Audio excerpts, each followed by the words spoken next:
पाकिस्तान के अंदर social media तो बहुत प्रोलिफरेट हुआ क्योंकि बहुत बड़ी तादाद में लोगों के पास करोड़ों लोगों के पास सेल फोन्स हैं और एक सेल फ़ोन जो है वो अब एक किसी भी इंडिविजुअल को एक जर्नलिस्ट बना देता है और वो जो चाहे जब चाहे जहाँ से चाहे जैसा चाहे वो ख़बर जो है किसी भी अंदाज से चाहे वो वीडियो की फॉर्म में हो या टेक्स्ट की फॉर्म में हो उसको अपलोड कर देता है। और बेशुमार जो है सोशल मीडिया प्लेटफॉर्म्स हैं, ट्विटर है, इसके साथ साथ फेसबुक है and so on and so fourth. लेकिन अब सोशल मीडिया के ऊपर जो एक प्रोलिफरेशन फेक न्यूज़ की, डिसइंफॉर्मेशन की, मिस इन्फॉर्मेशन की है, वो भी पाकिस्तान के लिए like any other country of the world एक इंतहाई इसका एक डेंजरस डायमेंशन भी है। उसमें जो मुल्क की जो गवर्नमेंट होती है वहाँ पे अगर एक इंफॉर्मेशन मिनिस्ट्री है तो उसके ऊपर जिम्मेदारी बनती है कि उसको कैसे वो काउंटर नैरेटिव्स डेवलप करती है, नैरेटिव्स डेवलप करती है और जो फेक न्यूज़ है उसको रिपोर्ट किया जाता है, डिसइंफॉर्मेशन वगैरह को भी।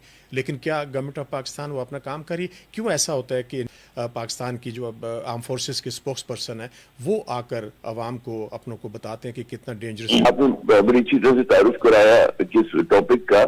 सूरत हाल ये कि सोशल मीडिया जो है उसकी बहुत ज्यादा ताकतवर भी है, जैसे बिल्कुल आप जिस कह रहे हैं पूरी दुनिया के लिए ये फैसिलिटेट भी कर रहे हैं, एट द सेम टाइम एक चैलेंज की हैसियत भी रखता है।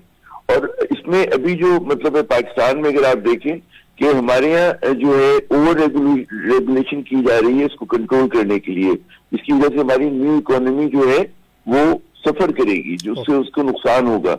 लेकिन इसका मतलब ये नहीं है कि जैसे आपने फरमाया कि जो मिस इन्फॉर्मेशन या डिसइंफॉर्मेशन है कि ये हमारे लिए चैलेंज नहीं है। अब इस चैलेंज से निपटना कैसे, ये एक बहुत बड़ा सवाल है। उसमें बिल्कुल आपने सही इशारा किया कि हमारी जो सिविलियन अथॉरिटीज है वो उस तरह का बोझ नहीं उठा पा रही जो उनका जो जरूरत है। और वो बोझ उठाने का मतलब ये नहीं होता कि आप कदगन लगा दें, उसका मतलब ये होता है कि आप हक़ायक़ को इतनी मजबूती से और इतनी खूबसूरती से पेश करें कि उसके अंदर झूठ और डिसइंफॉर्मेशन या मिस इन्फॉर्मेशन है वो दब जाए, खत्म हो जाए। अब यहाँ पर बिल्कुल हम देखते हैं कि जैसे एक मिसाल के तौर पे ऑपरेशन अज़्म इस्तेहकाम का ऐलान हुआ, जिस तरह से ऐलान किया गया उसने पूरे मुल्क में एक कहते हैं ना कि एक तक़सीम पैदा कर दी। हिज़्ब इत्तेहाद की जमातों ने उसके ऊपर इतराज करना शुरू किया। उसके बाद फिर आप देखते हैं कि वज़ीर आज़म हाउस की तरफ से एक नोटिफिकेशन आया और फिर बहुत बाद में ISPR को खुद सामने आना पड़ा, DG ISPR को वजाहत करने के लिए। उसके बाद आप देखिए कि उस पर इतराज़ात का सिलसिला खत्म हुआ। तो मकसद ये कि आप अपने पैगाम को पैकेज कैसे कर रहे हैं। हमारी बदकिस्मती से जो प्रोविंशियल इंफॉर्मेशन डिपार्टमेंट्स हैं या मरकजी इंफॉर्मेशन डिपार्टमेंट है वो ज्यादातर बुजुर्गा की शख्सियतों को जो है बजाय इसके कि वो कॉज के ऊपर तवज्जो दे, वो इनकी खुद नुमाई के लिए इनको प्रमोट करने में ज्यादा लगा रहता है। फिर जिस तरह से पैगाम पैकेज करते हैं उसमें भी मतलब है कि बहस और तकरार का उनसर ज्यादा होता है, ना कि एक नेशन बिल्डिंग का, या आप ये समझाएं कि जी एक स्टेट्समैन जो है वो चीजों को समझा पा रहा है।